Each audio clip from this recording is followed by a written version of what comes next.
ہمارے حضرت مرشد عالم رحمۃ اللہ علیہ کے ایک مرید تھے، عالم تھے، مسلم شریف پڑھاتے تھے. انہوں نے زندگی کے کوئی 25 سال مسلم شریف پڑھائی تھی.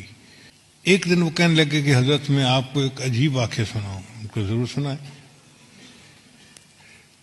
کہنے لگے کہ دارالعلوم دیوبند میں سعودی عرب سے ایک جماعت آئی علماء کی، 3 یا 4 بندے تھے، اور انہوں نے آ کے محتمم صاحب کو کہا کہ ہم ایک علمی مسئلہ ڈسکس کرنے کے لیے آپ کے پاس آئے ہیں. محتمم صاحب نے پوچھا کون سا مسئلہ؟ وہ کہنے لگے اس لیے کہ ہم سے پہلے سعودی عرب کے اوپر ترکوں کا قبضہ تھا، اور ترکوں نے قبروں کے اوپر بڑے گنبد بنائے ہوئے تھے اور کمرے بنائے ہوئے تھے اور عمارتیں بنائی ہوئی تھیں. تو ہم نے حدیث مبارکہ پڑھی جس سے ثابت ہوتا ہے کہ بناء علی القبور کی اجازت نہیں ہے، یعنی قبر کے اوپر آپ عمارت نہیں بنا سکتے. اس لیے سنت عمل یہی ہے کہ قبر کھلے آسمان کے نیچے ہو، اس کے اوپر کوئی کمرہ، کوئی کبہ ایسا نہیں بنانی چاہیے. تو جنت بقیع میں جتنے کبے بنے ہوئے تھے ہم نے سب گرا دیے. اب مسئلہ آیا گنبد خضرا کا. تو کچھ علماء کہتے ہیں کہ حدیث مبارکہ کی روشنی میں ہمیں گنبد خضرا کو بھی گرا دینا چاہیے. تو ہم نے جو بادشاہ ہے اس کو اپنی ریکمنڈیشن دی. بادشاہ نے کہا کہ نہیں، یہ امت مسلمہ کا مسئلہ ہے، پہلے تم مختلف ملکوں میں جا کے علماء کو اپنے کانفیڈنس میں لو، اگر سب متفق ہیں تب قدم اٹھائیں گے، ورنہ نہیں اٹھاتے. تو ہم علماء کی جماعت آپ سے بحث کرنے کے لیے آئے ہیں کہ کیا یہ حدیث مبارکہ صحیح ہے، اور اگر صحیح ہے تو اس پر عمل کرنا پڑے گا. محتمم صاحب نے کہا کہ جی مجھے آپ 3 دن کا وقت دیں، میں سب علماء کو اطلاع دوں تاکہ وہ یہاں آ جائیں، اور پھر ہم اس بارے میں اپنا موقف آپ کے سامنے ظاہر کریں. ان کا ٹھیک ہے، ہم 3 دن دارالعلوم میں مہمان بن کے رہتے ہیں. محتمم صاحب نے بڑے بڑے علماء کو دعوت دے کے بلا لیا. وہ فرماتے ہیں کہ دارالعلوم دیوبند میں وہ دیکھنے والا وقت تھا، بڑے بڑے سب علماء، جید علماء ایک جگہ پر جمع تھے، جبال العلم سب ایک جگہ اکٹھے تھے. اور جو آخری رات تھی وہ تو پوری رات ہی علماء اس مسئلے پر آپس میں ڈسکس کرتے رہے، کتابیں پڑھتے رہے، اور کچھ لوگ روتے رہے، دعائیں مانگتے رہے کہ یا اللہ بہت نازک مسئلہ ہے، ہم سے اس کے کرنے میں کوئی کمی نہ رہ جائے، کوتاہی نہ ہو جائے.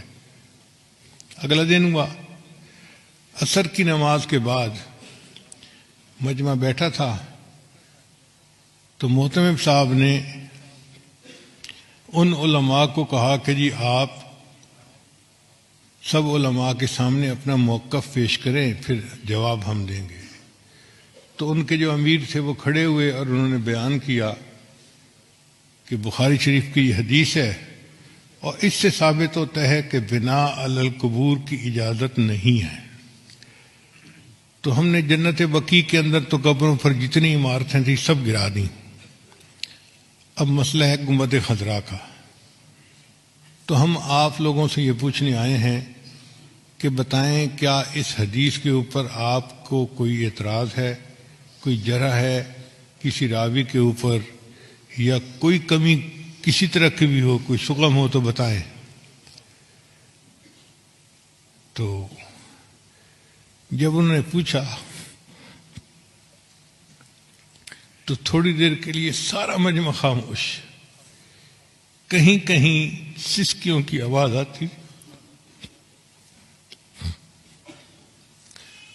علماء کی آنکھوں سے آنسو جاری تھے، اور وہ رو رہے تھے کہ اللہ ہم سے جواب دینے میں کوئی کوتاہی نہ ہو جائے، اور کوئی جرات نہیں کر رہا تھا اس کے جواب دینے کی.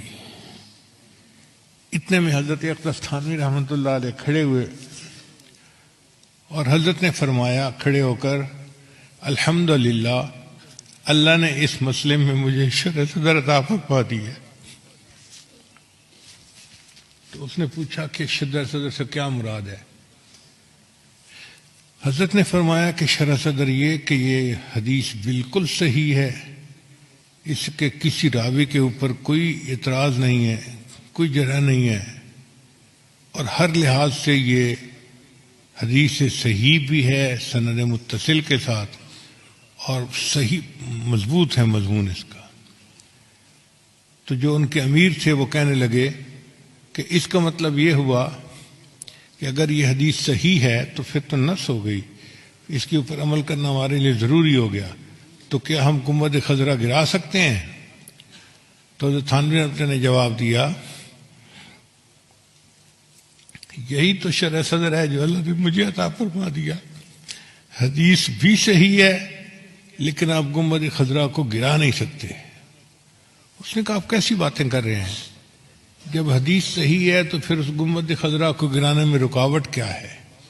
حضرت نے فرمایا اس کی وجہ یہ کہ حدیث پاک کے مطابق بنا علی القبور کی اجازت نہیں ہے، کہ قبر کے اوپر کوئی عمارت، کوئی کمرہ، کوئی جبہ کبہ بنانے کی اجازت نہیں ہے۔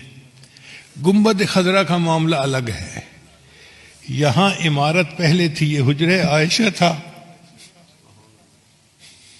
اور نبی علیہ السلام کی قبر مبارک بعد میں اس کے اندر بنائی گئی، لہذا اب اس عمارت کو کوئی بندہ گرا نہیں سکتا۔ ایسا جواب تھا کہ وہ لوگ مطمئن ہو گئے۔ گنبد خضرا آج بھی ہے، اور اکابر علماء دیوبند کی عشق نبی کی دلیل دے رہا ہے۔ اللہ علم کی گہرائی عطا فرما دیتے ہیں تو بندہ پھر علم کی تہ تک پہنچ جاتا ہے۔